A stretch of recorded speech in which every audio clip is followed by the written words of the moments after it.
All right, folks, it's that time again where the leaves are turning colors, the air is brisk and cool, and pumpkin lattes abound. Now, it's also time to get your garden ready for winter, especially here in Minnesota where everything freezes.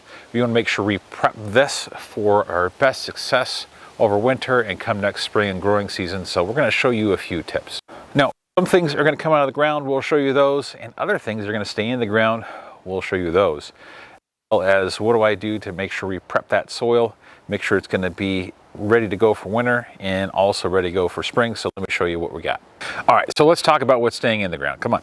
So what we've got are our strawberries. These are all going to get actually covered and are going to be good to go. Now we have these strawberries here. I might take these out. They did okay. I think what I might do is we're going to cover these and we're going to see how they do next season. Maybe they'll take off. I'm not sure, but everything else over here is going to come out except for our carrots. We've got some carrots and celery and onions. I might leave those in a little bit longer, but everything, we're going to take that out and we're going to be ready to go for the season. Now, the key to a great garden is compost. Compost, compost, compost. So what we're going to do is we're actually going to go to the mulch store. It's going to be awesome. We're going to get our compost there. We're going to fill all these in with about 2 to 3 inches of compost. Cover that with our wood chips, which we're also going to get for a great price called free, and then they're going to be ready to go. So let's take you to the mulch store and let's go load it up. All right, here we are at the compost store, and this is where you come. You drop off your clippings and all your brush and that kind of thing, and then they go turn around. Get this big guys over here that turn this into compost and mulch. So I get all my compost. Look at all this, and that's a small pile here. It's really good stuff. It just looks good, it smells good, it's full of nutrients. So what I do is I just put it in the totes and I put that in the van. And I don't have a trailer or a truck, but you know, you go with what you got and it works out. So let me get these loaded up and we'll get it back home.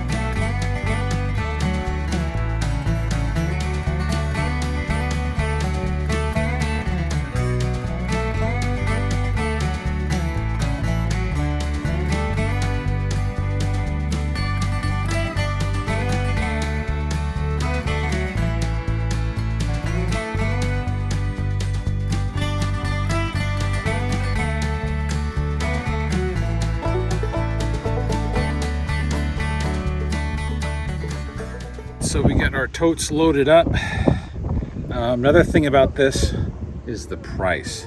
This is $25 a cubic yard, which is 27 cubic feet. That's about a little less than $1 a cubic foot, which is great compared to, let's say, your normal home store or even garden center. It's a lot more than that. So, and just look at this.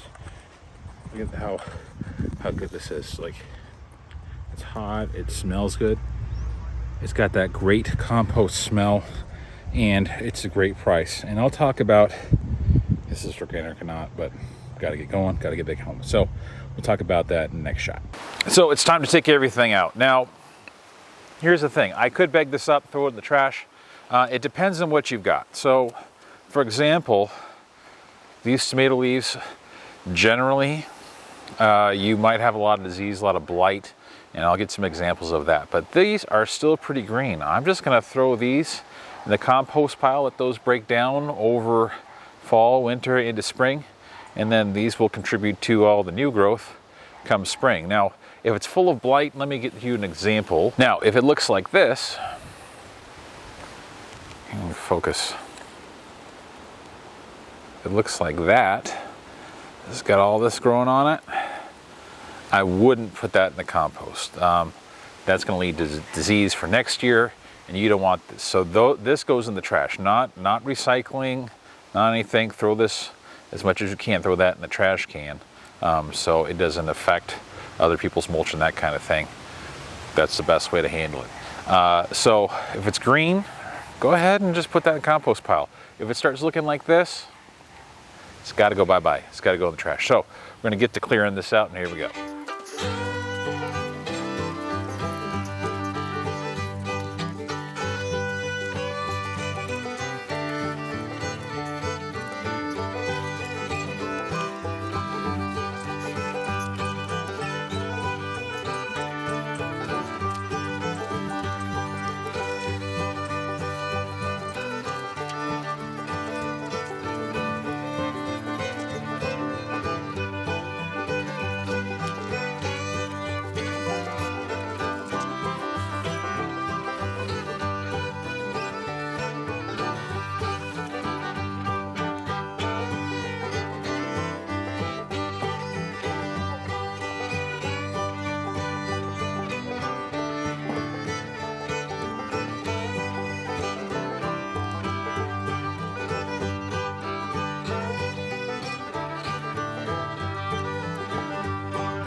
Now, I know the question you might be asking is this organic compost? Well, yes and no. No, it's not official OMRI or whoever else. You can go on OMRI's website and look at what their requirements are for maximum amounts of product in compost. Now, it is possible that chemicals were used on these plants, trees, and shrubs as they broke down, but probably not probable. This past summer of 2022, I've heard a lot of stories about people getting compost that's really done bad things to their garden. I really haven't had any of those problems over the past 3 years, and I truly have had a lot of success. Now, I really do believe that if you can source your compost from somewhere local that is doing a really great job, I think you're going to really be ahead.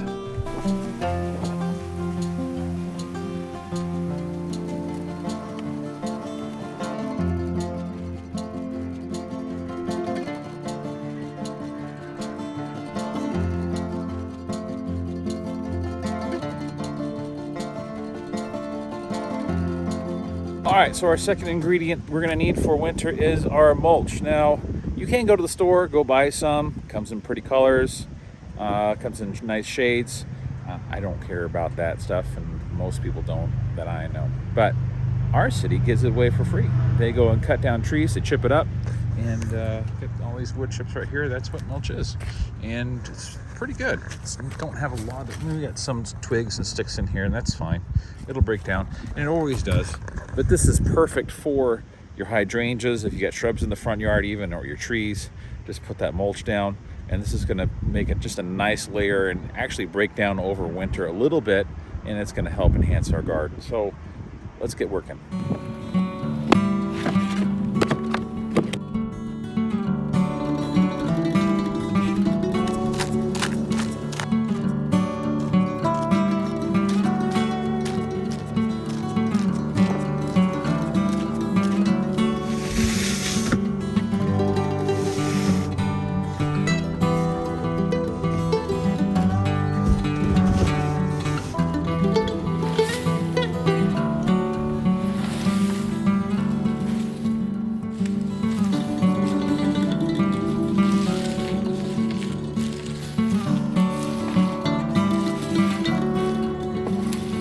So for our strawberries, I still have some mulch in here. I'm going to leave that there. I'm not going to dig it out probably till next spring.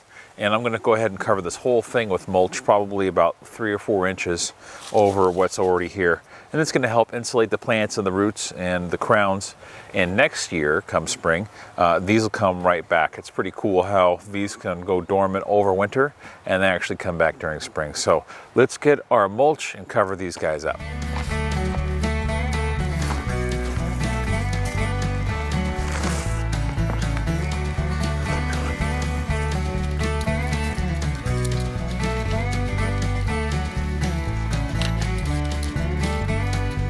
All right, we are done.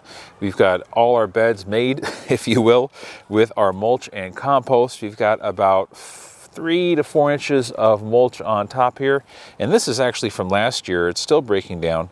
It's kind of nice. It's getting spongy and kind of making all that good stuff for our soil that we want. And that's going to go into our compost below and just feed that. And that's going to continue to feed and feed and feed our soil and just make it the best it can over the fall, winter, early spring. And when it comes time to plant, I'm going to just take all this mulch back off. I can put it somewhere else in the yard and it will continue to break down a little bit. And that's okay. Overall, this has been a great system over the past couple of years that I've found.